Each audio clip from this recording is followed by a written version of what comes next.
ಏನ್ ಅಂಗುರಿಸಿದ್ದೀರಾ? ಸಾಕಾಯ್ತಾ? ಆಗಿರ್ಲೇಬೇಕು ಅಂತ ತಾನೇ ನಾನು ಇವತ್ತು ನಿಮ್ಮ ಮುಂದೆ ಬಂದು ನಿಂತಿರೋದು. ಪ್ರಮೋಷನ್ ಕೊಟ್ಟಿದ್ದು ನಾನಾಗಿರ್ಬೋದು, ಆದ್ರೆ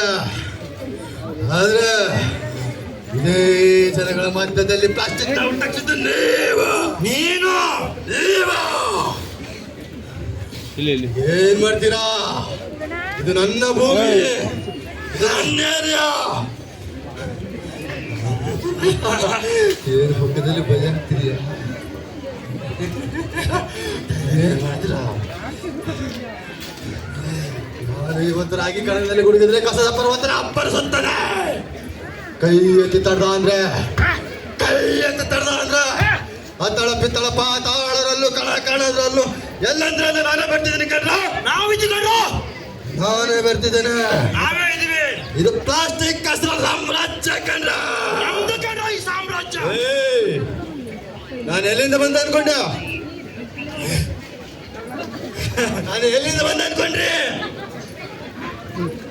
ನೀವು ನಿಮ್ಮ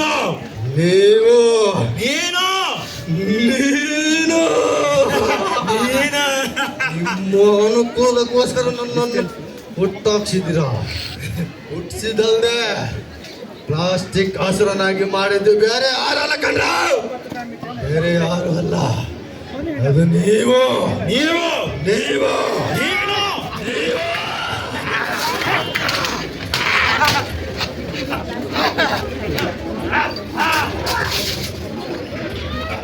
ನಾನು ಪ್ಲಾಸ್ಟಿಕ್ ಅಂತ ಕಟ್ ಮಾಡ್ತಾ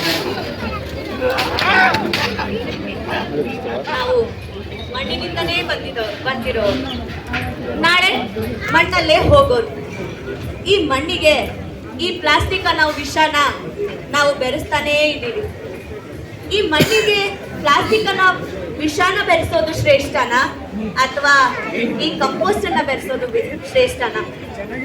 ಅತ್ಯಂತ ಪೂಜ್ಯನೀಯ ಭಾವದಿಂದ ಕಾಣುವಂತ ಸಂಸ್ಕೃತಿ ನಮ್ದು. ಮಣ್ಣಿಗೆ ಯಾವತ್ತಿಗೂ ಗೌರವ ಕೊಡ್ತಾನೆ ಬಂದಿದ್ದೀವಿ. ಆದ್ರೆ ಇವತ್ತು ಏನ್ ಮಾಡ್ತಾ ಇದ್ದೀವಿ? ಈ ಮಣ್ಣನ್ನ ಕಲುಷಿತಗೊಳಿಸ್ತಾ ಇದ್ದೇವೆ. ಕಲುಷಿತಗೊಂಡಿರೋ ಮಣ್ಣಿನಿಂದ ಆಹಾರ ಬೆಳೀತಾ ಇದ್ದೇವೆ. ಆ ಆಹಾರದಲ್ಲಿ ಇಲ್ಲಿ ಬೆರೆಸಿರೋ ಕಸ ನಮ್ಮ ಹೊಟ್ಟೆ ಸೇರ್ತಾ ಇದೆ. ಮೊನ್ನೆ ಒಂದು ಸುದ್ದಿ ಓದ್ದೆ. ಹಸುವಿನ ಹೊಟ್ಟೆಯಲ್ಲಿ 50 kg ಪ್ಲಾಸ್ಟಿಕ್ ಸಿಕ್ಕಂತೆ. 50 kg plastic.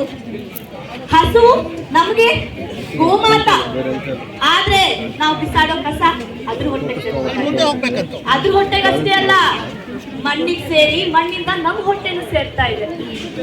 ಇದಕ್ಕೆಲ್ಲ ಪರಿಹಾರನೇ ಇಲ್ವಾ? ಈ ಅಸುರರ ಅಟ್ಟಹಾಸಕ್ಕೆ ಕೊನೆನೇ ಇಲ್ವಾ? ನಮ್ಮಲ್ಲಿ ಯಾರು ಹೋರಾಟಗಾರರೇ ಇಲ್ವಾ? ಯಾರು ಇಲ್ವಾ?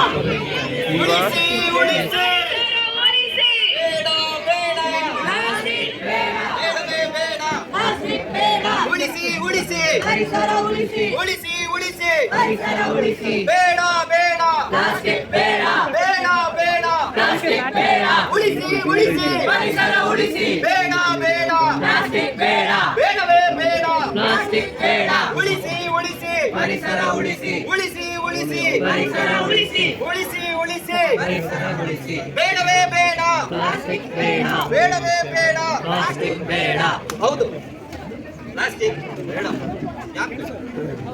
ಯಾಕೆ ಬೇಡ ಅಂತ ನಮ್ಮ ಅಭಿವೃದ್ಧಿಯ ಅಂತಯುಗದಲ್ಲಿ ನಾವೇ ಕಂಡುಕೊಂಡಿರುವಂತಹ ಪ್ಲಾಸ್ಟಿಕ್ ನಮ್ಗೆ ಈಗ ಯಾಕೆ ಬೇಡ? ಈ ಪ್ರಶ್ನೆ ಎಲ್ಲರೂ ಮಾಡ್ತೀವಿ, ಎಲ್ಲರೂ ಕೇಳಿಸ್ಕೊತೀವಿ. ಆದ್ರೆ ಎಷ್ಟು ಜನ ಅದ್ರ ಬಗ್ಗೆ ಅರ್ಥ ಮಾಡ್ಕೊಳ್ಳೋ ಕಷ್ಟ ಮಾಡ್ತೀವಿ? ಅದನ್ನ ಇವತ್ತು ತಿಳ್ಕೊಳ್ಳೋಣ. ಪ್ಲಾಸ್ಟಿಕ್ ಒಂದು ತುಕಡಿ ರೈತರ ಜಮೀನಲ್ಲಿರುವ ಮಣ್ಣಿನ ದಣದ ಕಣದೊಳಗೆ ಸೇರ್ಕೊಂಡು ಒಂದು ವರದಿಯ ಪ್ರಕಾರ 800 ವರ್ಷ ಆದ್ರೂ ಕೊಳೆಯೋದಿಲ್ಲ ಅಂತಾರೆ. ಅದು ಮಣ್ಣಿನ ಜೊತೆಗೆ ಬೆರೆತು ಗೊಬ್ಬರ ಆಗೋದಿಲ್ಲ ಅಂತಾರೆ. ಅಂತಹ ಏಕ ಬಳಕೆಯ ಪ್ಲಾಸ್ಟಿಕ್ಗಳ ಜೊತೆಯಲ್ಲಿ ನಾವು ಬೆರೆಸೋಗ್ಬಿಟ್ಟಿದ್ದೀವಿ. ಆದರೆ ನಮ್ಮ ರೈತರು, ನಮ್ಮ ಕೃಷಿ, ನಮ್ಮ ದೇಶ, ನಮ್ಮ ರಾಜ್ಯ, ನಮ್ಮ ದೇಹದ ಒಳಗಿನ ಕಣಕಣಗಳು ಹೇಗೆ ಬೆಂದೋಗ್ತಾ ಇದ್ದಾವೆ ಅನ್ನೋದನ್ನ ನಾವು ಯಾವತ್ತಾದ್ರೂ ಯೋಚನೆ ಮಾಡಿದೀವ? ಅದನ್ನ ಯೋಚನೆ ಮಾಡುವ ಕಾಲ ಬಂದಿದೆ ಈಗ.